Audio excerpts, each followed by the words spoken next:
278 യാത്രക്കാരും 11 ജീവനക്കാരുമായി ലാൻഡ് ചെയ്ത വിമാനത്തിന്റെ ടയർ പൊട്ടിത്തെറിച്ച അപകടം. എമർജൻസി വാതിൽ വഴി പുറത്തേക്ക് ചാടി രക്ഷപ്പെട്ട് യാത്രക്കാർ.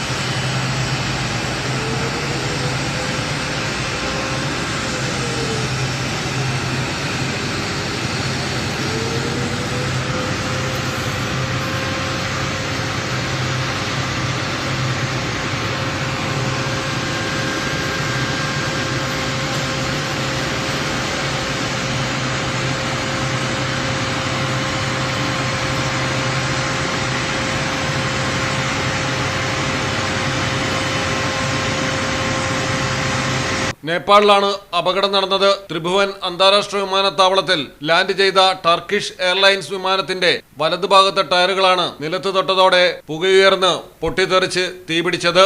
വലതുവശത്തെ ലാൻഡിംഗ് ഗിയറിൽ പെട്ടെന്ന് തീ പടർന്നു. അഗ്നിശമന സേന ഉടൻ എത്തി തീ നിയന്ത്രണ വിധേയമാക്കി യാത്രക്കാരെ എമർജൻസി വാതിലുകളിലൂടെ പുറത്തേക്ക് മാറ്റുകയായിരുന്നു.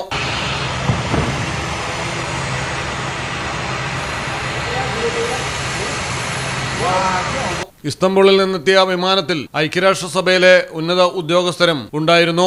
ടർക്കിഷ് എയർലൈൻസ് മുമ്പും വിമാനത്താവളത്തിൽ സമാനമായ അപകടങ്ങളിൽ പെട്ടിട്ടുണ്ട്. News desk Malayalam television.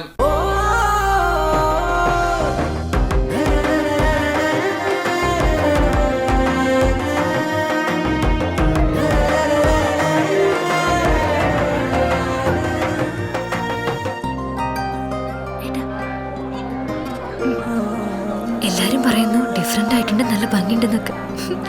നല്ലതല്ലേ? ഞാനല്ല, സ്വർണം. Safa Gold and Diamonds, different by design.